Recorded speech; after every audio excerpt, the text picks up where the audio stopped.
सोचिए, राजस्थान का एक हाईवे, चारों तरफ बस घुप अंधेरा, इतना कि आपकी अपनी परछाई भी कहीं खो जाए। और ऊपर आसमान, वो भी एकदम काला, जैसे मानो किसी बड़ी अनहोनी का इशारा कर रहा हो। सुना है, रात होते ही ये हाईवे बिल्कुल वीरान हो जाते हैं। और ठीक यहीं से एक ऐसी कहानी शुरू होती है जो शायद आपकी रात की नींद उड़ा देगी। ये जो लाइन है ना, रात में उस रास्ते का रूप बदल जाता है, इसे जरा ध्यान से सुनिए। ये कोई मामूली बात नहीं है। ये उस भयानक हकीकत की बस एक छोटी सी झलक है, जिसका सामना वो 5 दोस्त बस कुछ ही देर में करने वाले थे। तो कहानी है 5 दोस्तों की। नाम थे उनके प्रताप, विक्रम, मनवीर, महेंद्र और सूरज। मौका था दिवाली की रात का और सब निकले थे काली माता के मंदिर दर्शन करने। गाड़ी हाईवे पर सरपट भाग रही थी और उन्हें जरा भी अंदाजा नहीं था कि ये सड़क उन्हें उनकी मंजिल तक नहीं बल्कि किसी ऐसी जगह ले जा रही थी जहां से वापस लौटना शायद नामुमकिन था। अब जाहिर है, सफर लंबा था तो भूख लगाई। वो लोग रुके एक छोटे से पुराने से ढाबे पर। वहां उनकी मुलाकात हुई ढाबे के मालिक से। एक बुजुर्ग थे, भानुदास। और जैसे ही भानुदास को पता चला कि ये लोग आगे उसी हाईवे से जाने वाले हैं, उनके चेहरे का रंग ही उड़ गया। एक अजीब सा डर साफ दिख रहा था उनकी आंखों में। और फिर उन्होंने इन दोस्तों को एक बहुत बहुत गंभीर चेतावनी दी। तो भानुदास ने उस हाईवे का वो काला सच बताया ना, जिसे सुनकर किसी के भी रोंगटे खड़े हो जाएं। उन्होंने बताया कि देखो, आज से कोई 56 साल पहले यहां एक कबीला रहता था जो काला जादू करता था, नरबली देता था। फिर एक रात एक अंग्रेज अफसर आया और उसने सोते हुए ही पूरे के पूरे कबीले को मरवा दिया। और सबसे खौफनाक बात, उनकी लाशों के ऊपर ही यह हाईवे बनवा दिया गया। लोग कहते हैं आज भी वो सारी अतृप्त आत्माएं इसी सड़क पर भटकती हैं, अपना इंसाफ मांगती हैं। लेकिन आजकल के नौजवान, उन दोस्तों ने भानुदास की बात सुनी और हंसकर टाल दिया। उन्हें लगा कि ये सब बस अंधविश्वास है, सुनी सुनाई डरावनी कहानियां हैं। उन्होंने उस बूढ़े आदमी की चेतावनी को बिल्कुल नजरअंदाज किया और निकल पड़े उसी खतरनाक रास्ते पर। तो सफर फिर से शुरू हुआ।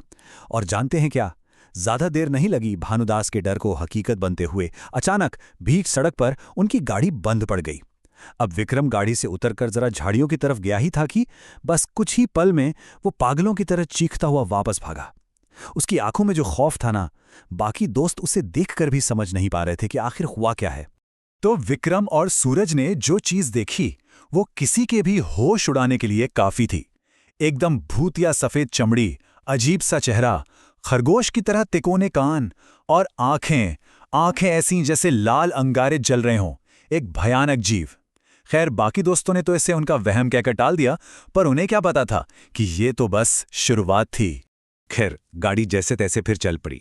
कुछ देर बाद सूरज ने अपनी कलाई पर घड़ी देखी। टाइम हो रहा था 12:10।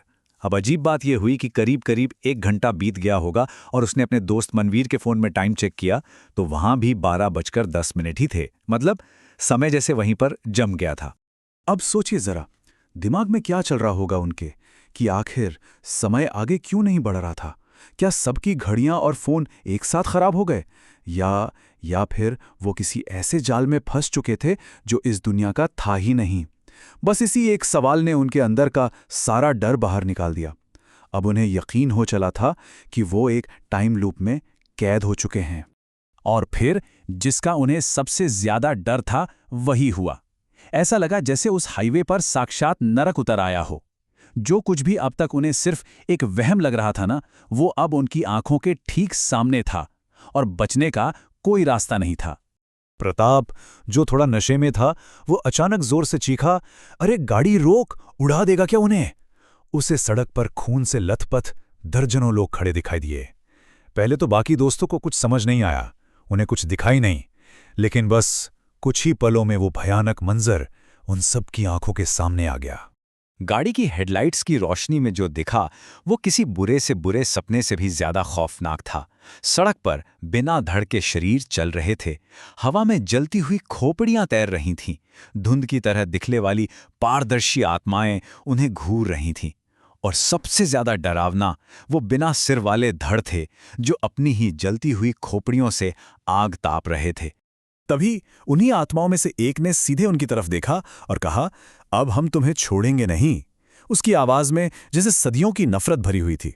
ये शब्द उनके लिए किसी मौत के फरमान से कम नहीं थे। अब ये बात बिल्कुल साफ हो चुकी थी कि ये आत्माएं उन्हें सिर्फ डरा नहीं रही, वो उन्हें मार डालना चाहती थी। अब जब लग रहा था कि सब कुछ खत्म हो गया, सारी उम्मीदें टूट चुकी थी और मौत बिल्कुल सामने खड़ी थी, ठीक तभी एक चमत्कार हुआ। एक ऐसी शक्ति ने उनकी मदद की जिसके बारे में उन्होंने सोचा तक नहीं था। कहते हैं ना, एक माँ की प्रार्थना में बहुत ताकत होती है, और शायद वही काम आ रही थी। अचानक पता नहीं कहां से एक काला कुत्ता उनकी गाड़ी के ठीक सामने आ गया। और वो कोई मामूली कुत्ता नहीं था, वो 100 की स्पीड पर चल रही गाड़ी से भी तेज भाग रहा था। और सबसे हैरत की बात, उस कुत्ते को देखते ही वो सारी भयानक आत्माएं डर कर पीछे हटने लगीं, जैसे जैसे वो कोई आम जानवर नहीं बल्कि कोई दिव्य रक्षक हो। बस फिर क्या था, उस कुत्ते ने रास्ता साफ कर दिया और महेंद्र ने, जो गाड़ी चला रहा था, बिना एक पल सोचे गाड़ी की स्पीड बढ़ा दी। वो बस उस कुत्ते के पीछे पीछे गाड़ी भगाते रहे। उस कुत्ते ने उन्हें उस पूरे शापित इलाके से बाहर निकाला, और जैसे ही वो लोग एक सुरक्षित सीमा में पहुंचे, वो कुत्ता अंधेरे में कहीं गायब हो गया। जब वो अपनी मंजिल यानी भूल भाटा पहुंचे, तो जानते हैं सुबह के कितने बज रहे थे? 6:30। जो सफर सिर्फ 1 घंटे का था, उसे पूरा करने में उन्हें पूरे 6 घंटे लग गए। अब इससे बड़ा क्या सबूत हो सकता था कि वो सच में एक टाइम लूप में, एक भयानक छलावे में फंसे हुए थे। लेकिन कहानी का सबसे बड़ा मोड़ तो तब आया जब मनवीर के पास उसके घर से फोन आया।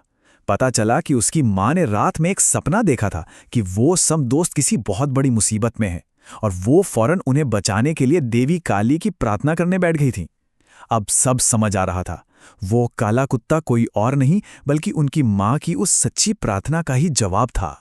तो आखिर में ये कहानी हमें एक बहुत गहरे सवाल के साथ छोड़ जाती है। जो ढाबे वाले भानुदास ने कहा था, क्या वो अंधविश्वास था?